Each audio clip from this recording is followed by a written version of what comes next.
Hello everyone, and welcome back to the channel. I'm back today with the next book in the Brandon Sanderson publication order, Mistborn, book 1 of the trilogy of the same name. As with my Elantris video, this will be a largely spoiler-free review, with most of my thoughts focusing on the premise and the beginning of the plot, the characters, the setting, and of course the magic system. This is mostly meant to be a broad overview, not an in-depth detailed summary. Originally published in 2006, Mistborn, The Final Empire technically began as two separate books, which are now labeled Mistborn Prime and The Final Empire Prime. Those two unpublished books were written during the time before Sanderson was published. They were both shorter fantasy novels that were an attempt to write more to what was in market at the time, and according to Sanderson, neither one turned out very well. Annoyed at writing things that really just weren't his style, Sanderson then wrote the original Way of Kings draft, which has now been published as The Way of Kings Prime. Shortly thereafter, of course, Elantris was sold and Sanderson's career was actually officially launched. And so, after the success of Elantris, he was picked up to write a trilogy of novels, which brings us back to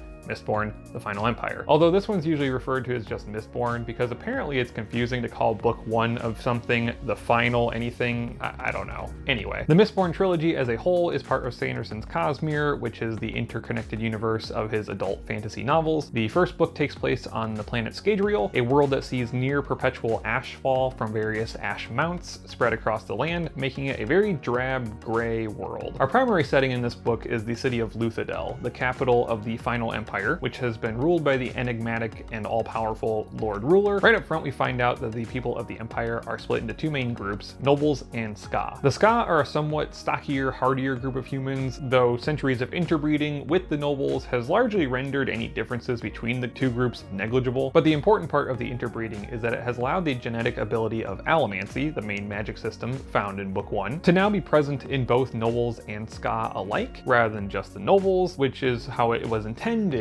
originally long ago. We also find out right away that the majority of Ska are slaves in some capacity in this world. Not every noble is actually like a traditional highborn person, but even the lowest noble is regarded more highly than the Ska. In the city itself, Ska can own property and businesses, so life isn't wholly terrible, but beyond Luthadel, Ska work on plantations as slaves under the glare of horrible noblemen. And whether they're city Ska or country Ska, basically everything they do is to serve and enrich the high society of Luthadel, which is just full of corruption and infighting as all of the high noble society tries to vie for favor with the Lord Ruler. The story itself actually begins with a prologue set on one of the countryside plantations. Through the eyes of another Ska, we are introduced to one of the main characters, Kelsier, who is known as the survivor of Hathsin, which is a horrible prison from which no one escapes, usually. Kelsier is a Mistborn, someone who has access to all the various powers of allomancy. That night, Kelsier attacks the resident nobleman's manor, killing him and his guards and setting all the Ska there free, and this is basically setting the stage for an eventual Ska revolution. We then shift to Vin, who is our other main character, arguably the main protagonist out of the two. She's a teenage girl living in Luthadel. She's part of a Ska thieving crew led by a really cruel person named Cayman. Cayman has a scheme to get rich, which involves a visit with an obligator. In the Empire, the Lord Ruler is essentially a living god, and so obligators are essentially bureaucratic priests who operate various cantons that run the city. During this visit with the obligator, Cayman is trying to negotiate to put his plan into play, and Vin uses her luck, which is a method that she can push on people's emotions to make them more agreeable. Her luck convinces the obligator, and so Cayman's proposal appears to be successful, but on their way out of the building, Vin is noticed by a Steel Inquisitor, which are the ultimate authority in the Empire, beholden only to the Lord Ruler. Steel Inquisitors are also just a really cool character design. They have giant metal spikes driven through their eyes, and yet they can see people. They're also bigger and stronger than an average person, so they're pretty terrifying. Kelsier also happens to be at the canton, and he distracts the Inquisitor, unbeknownst to Vin and Cayman. Kelsier then follows the two of them back to Cayman's hideout, where the crew is celebrating the success of the plan. Even with a successful plan, Cayman is still a piece of crap. He's a drunk and a horrible person, and he abuses Vin in front of the crew because she made intentions to flee, and he found out about it. Kelsier arrives in time to basically save her, humiliate Cayman, and then get the whole crew to clear out, leaving him alone with Vin. And as we can see from this scene, Vin has been a constant victim of abuse throughout her life, and so she is justifiably hesitant to trust Kelsier, this strange man that she just met, even when he reveals to her that she too is a Mistborn. Her luck is actually an allomantic power, and Kelsier wants to teach her. He also wants her to join his thieving crew, as he has the biggest job ever in mind. He wants to rob the Lord Ruler himself and thereby bankrupt the final empire. This book is really a combination of traditional epic fantasy and a heist story. We're dropped into a world that has some classic tropes, like a group of plucky rebels trying to overthrow an evil empire, which is actually something I'm always a fan of. But the plan to defeat the empire is a heist. It's not just a traditional, we're gonna fight them and blow up the Death Star sort of thing. And robbing him actually makes sense. The emperor can't pay his troops if he has no money. So through the plan, we're introduced to a cast of characters who all have specializations, which is a standard piece of a heist formula. But instead of each person being like a hacker or an enforcer or whatever, each one is a misting, someone who has one type of allomantic power. We start off knowing that there's 8 different types of allomancy, and so Mistborn have access to all 8, whereas mistings only have 1. There are no people who have 2 through 7. Either you get 1 or you get all of them. For me, this was actually a really cool way to build a team for the heist and to use various parts of the story to develop the different aspects of allomancy. And speaking of allomancy, this is a Brando Sando video, and I have to talk about magic. There are 3 primary types of magic on the world of Scadrial: allomancy, feruchemy, and hemalurgy or hemalurgy. Allomancy is the primary focus for this book, with feruchemy being seen in action a few times, and with hemalurgy being only lightly touched on. Something I really enjoyed about the whole trilogy is that each book actually develops one of these magic systems further. So book 2 delves deeper into feruchemy, and book 3 delves deeper into hemalurgy. And just in general, we discover more about the magic systems as they become relevant to the story, rather than just being given an explanation right up front. This is a smart way to do world building, especially when it pertains to magic. Details should never be developed in a vacuum. Information should always be delivered and framed around your characters and their actions. Each of these magics then revolves around metal. Allomancy specifically is fueled by ingesting different types of metal shavings, typically in some kind of alcohol. Then once ingested, the metal can be burned to cause the appropriate effect. There are a lot of terms that come up in allomancy, such as pushing and pulling, burning and flaring, and so on. For some people, these terms do get repetitious, and some of the criticism around this magic is that it feels a little bit too much like a video game. And the usual Sanderson caveat is that if hard magic is not your preference, then the depiction of allomancy will probably get on your nerves, because this is quite possibly Sanderson's hardest magic system, although book 4 of Stormlight kind of gets the same way. But if you do like hard magic, and if you like really cool magical fights, I think you'll really like allomancy. So as I've mentioned, the main characters of this story are Vin and Kelsier. Due to Vin's traumatic life, she has a lot of mental unpacking to do throughout the whole story as she learns to trust and develop actual positive relationships. Kelsier, on the other hand, is a middle-aged man. He's kind of an all-around cool guy, but he does kind of have a same arc of developing trust with others. He and his wife, Mare, were betrayed by somebody in his thieving crew in a previous job, and that was how they were both thrown into the pits of Hathsin, the prison. While there, Mare was killed, basically to save Kelsier, and so because of this, Kelsier has a personal vendetta against the Lord Ruler, and Mare's death actually led to Kelsier unlocking his Mistborn abilities. Mare believed in the idea of a world full of color, not ash, and Kelsier also wants to make that dream a reality. And so with Kelsier, there is an element of mistrust, as he doesn't know who betrayed him, and he has to reunite with his old crew, specifically his brother Marsh, who also once upon a time was in love with Mare. And then the final, probably more important character that we're introduced to is Elend. He's a sympathetic young nobleman with whom Vin eventually forms a romantic relationship, and while his role is fairly small in book 1, he actually becomes really awesome in book 2. The rest of the thieving crew is admittedly a little less deep than the main characters, and it's probably fair to say that they fall into certain character archetypes, again, the heist formula, but I enjoyed them overall. On the whole, I do think this book is better than Elantris though, and the characters are a bit more nuanced in their actions than, say, Raoden was. This trilogy also employs some wonderful foreshadowing, and things that are hinted at in book 1 pay off really strongly in book 3. The end of the whole trilogy is incredibly epic in scope, and it's probably one of my favorite endings in all of fantasy. Whether you like Brandon Sanderson's writing or not, there is something to be learned from the way that he plots out whole trilogies, where he kind of knows where the ending is going and can therefore build up to that across all 3 books. I think that's all for today. I hope this broad overview of Mistborn has piqued your interest if you have not read it. I have some other more in-depth topics about the book and the series that I want to talk about in future videos, so stay tuned. As always, thanks for stopping by my channel. If you enjoyed this video, please consider giving it a like